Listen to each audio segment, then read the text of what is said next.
Assalamualaikum warahmatullahi wabarakatuh. Ya, jumpa lagi dengan Samakbruk Channel. Kali ini Samakbruk Channel akan membahas grammar di dalam bahasa Inggris ya, yang berhubungan dengan kalimat. Ada yang berpendapat bahwa pada saat ini grammar ini tidak diperlukan, tapi tidak begitu menurut saya. Selama sekolah tidak melaksanakan ujiannya dengan oral test, maka grammar ini akan diperlukan.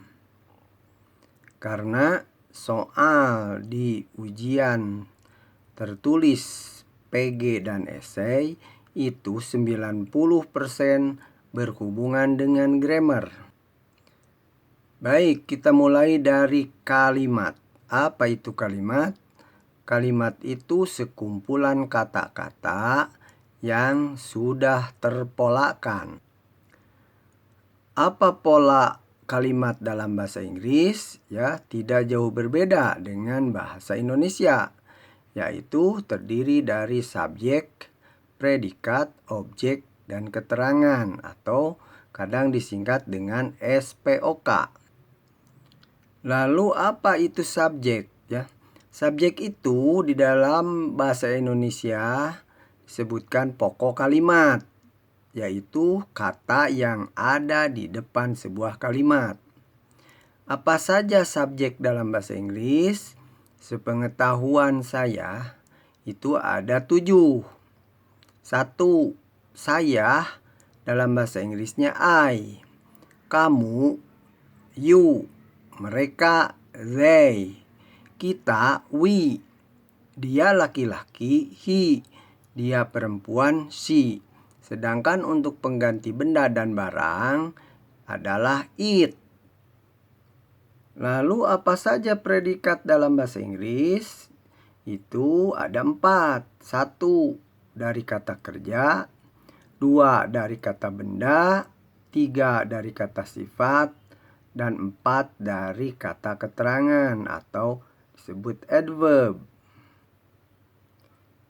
Lalu dalam bahasa Inggris juga ada yang dikenal to be atau kata sambung yang terdiri dari 3. Ada are, ada am, ada is. Kadang kita kenal dengan Aramis untuk mudah menghafalnya. Nah, mungkin perbedaannya dengan bahasa Indonesia itu.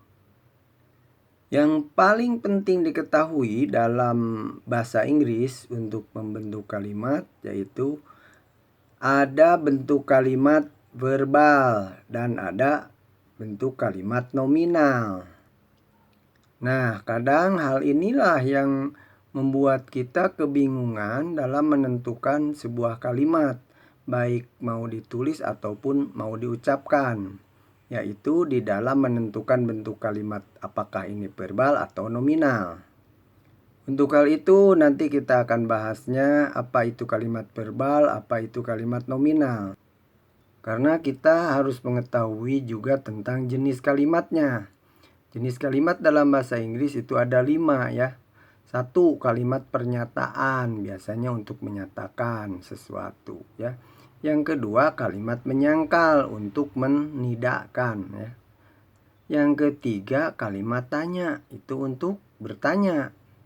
Yang keempat adalah kalimat tanya menyangkal, bertanya tapi menyangkal. Dan yang kelima adalah kalimat seru atau ajakan ya, untuk mengajak. Baik, kita sekarang akan membahas tentang bentuk kalimat ya, terutama ciri-cirinya. Kalau kita sudah paham tentang ciri-cirinya, maka kita tidak akan bingung lagi dalam membuat sebuah kalimat. Kita mulai dari ciri-ciri kalimat verbal. Nah, 1. Ciri kalimat verbal itu selalu menggunakan predikatnya adalah kata kerja. Jadi tidak pernah menggunakan kata sifat, kata benda maupun kata keterangan. Sedangkan ciri nomor 2 yaitu mempunyai kata bantu do, dan das untuk membuat kalimat tanya dan kalimat menyangkal. Nah, do nanti akan digunakan untuk subjek I, you, they, dan we. Sedangkan das akan digunakan untuk subjek he, she, dan it. Nah, sekarang kita bedakan dengan ciri kalimat nominal. Ini hampir kebalikannya.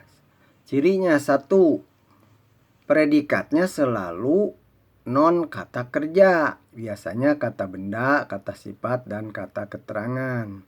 Yang kedua, mempunyai to be. Ada are, am, dan is. Yang ketiga, tidak mempunyai kata bantu do maupun das untuk membuat kalimat tanya dan kalimat menyangkal. Sedangkan to be, am nanti digunakan untuk subjek I. Sedangkan to be are akan digunakan untuk subjek you, they, dan we. Sedangkan is nanti akan digunakan untuk yang subjeknya he, she, dan it. Nah, sekarang mari kita lihat contoh kalimatnya supaya jelas ya. Ini yang sebelah kiri adalah kalimat verbal, sedang di sebelah kanan adalah kalimat nominal. Ya.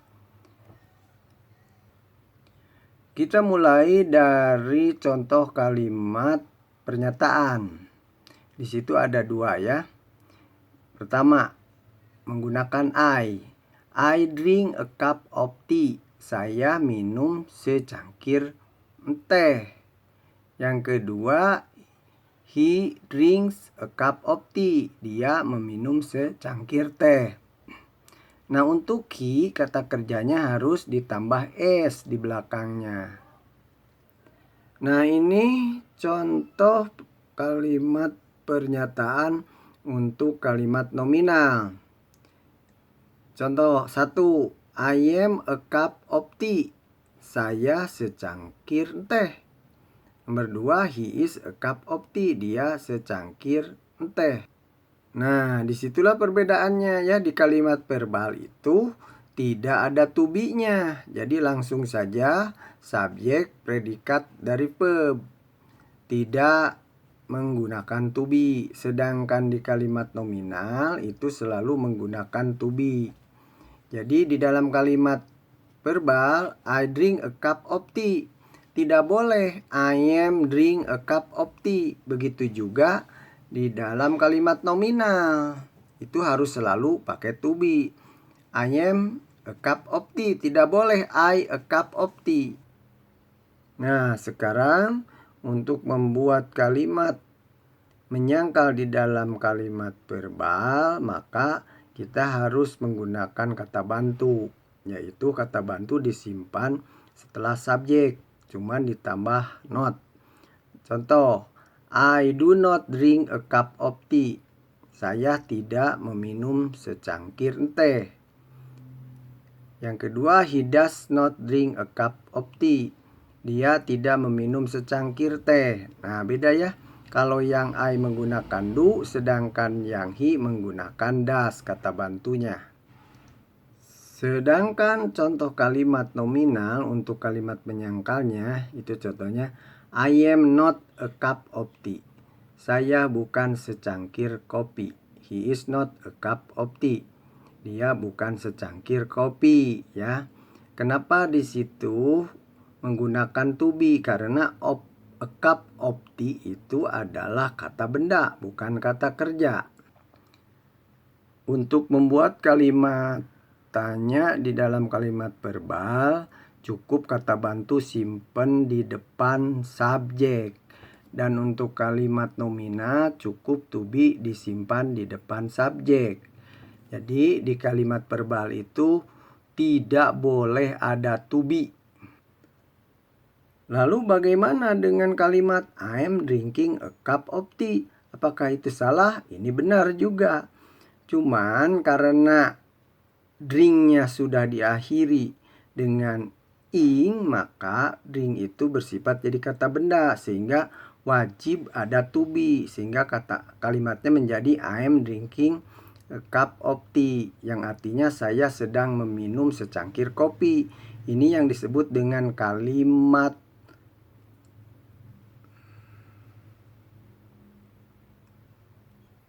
present continuous ya, kalimat yang sedang terjadi atau kalimat yang sedang dilakukan. Wabil taufiq wal hidayah. Wassalamualaikum warahmatullahi wabarakatuh.